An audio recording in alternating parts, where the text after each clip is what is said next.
Well, do you give your kids melatonin to help them sleep? There's new research out there that suggests maybe you shouldn't.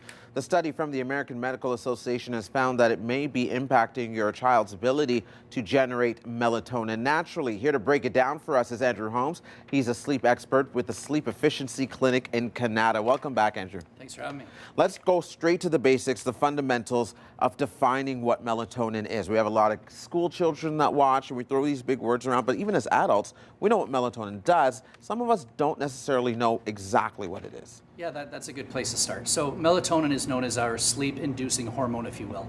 It's produced naturally within the body by the pineal gland. The pineal gland is responsible for the production, and the production of it starts to increase in the evening hours. So as the evening hours increase, the melatonin gets produced, and then it's released into the bloodstream, allowing us to transition to sleep easily.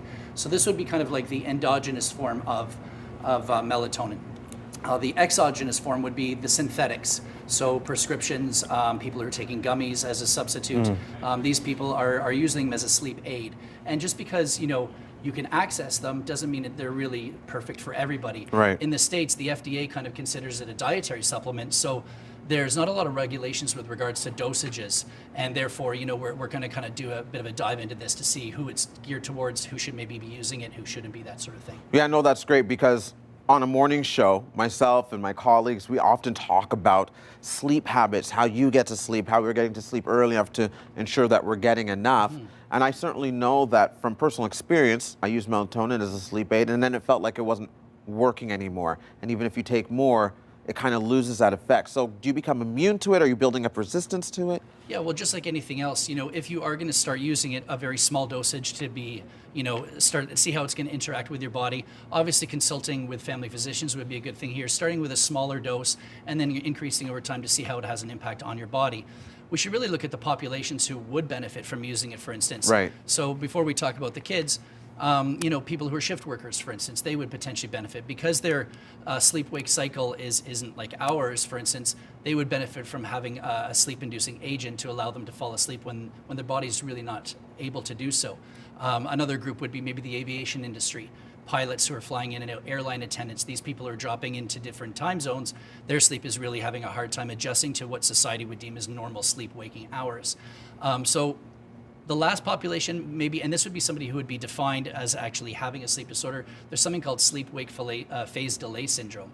These are people who've been diagnosed with a circadian rhythm disorder, and they have a really hard time falling asleep till the early hours in the morning and are sleeping till maybe lunchtime in the afternoon. So these people would be kind of the true candidates. If you're using it for like a Band-Aid type solution, right, you'd want to just kind of, again, start with small doses. I would only use it as an external stress, to alleviate an external stressor. So if you're going through a family crisis, maybe there's a death in the family, maybe a job loss, this would be something that would be able to help you fall asleep if you got something you have to adhere to the next day.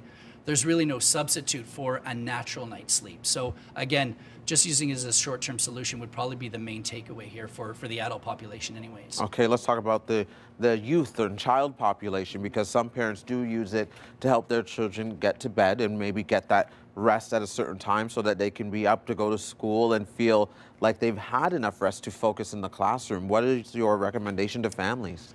Yeah, so again, it can be used as kind of a stopgap measure. It shouldn't be implemented as your new routine. Okay. Again, the dosages that have been found in some of these over-the-counter medications have actually had significantly more melatonin in them than what's been advertised. In one particular case, in one study through the American Academy of Sleep Medicine in that journal, they found that there's actually a higher dosage, 375% more melatonin in the actual dose than what was advertised. In other cases, not nearly as much as what was advertised on the bottle.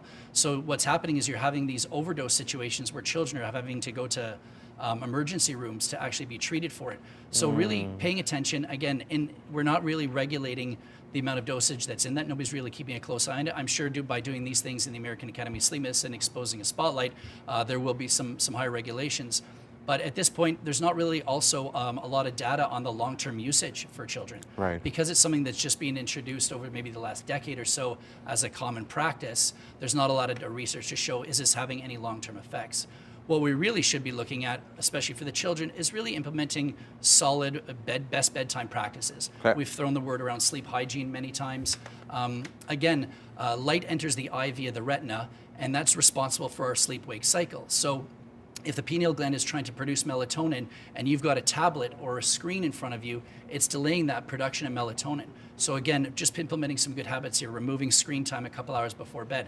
Our kids, mine included, are on our screens more than what they should be anyways. Right. So really reducing that amount in exposure to light in the evening would allow that production of melatonin to increase and allow it to occur naturally. Any other heavy-hitting tip that you want to disclose to our viewers if you want to maybe stay away from melatonin, or if you realize melatonin isn't working for you anymore? Obviously, building that routine and getting off screen time helps. But anything else that you want to recommend? Yeah, I suspect if people are having a really hard time with their sleep habits, whether it's initiating sleep or maintaining sleep, really looking to a professional, maybe getting a sleep test done. At Sleep Efficiency, we offer home-based sleep testing, which is fantastic.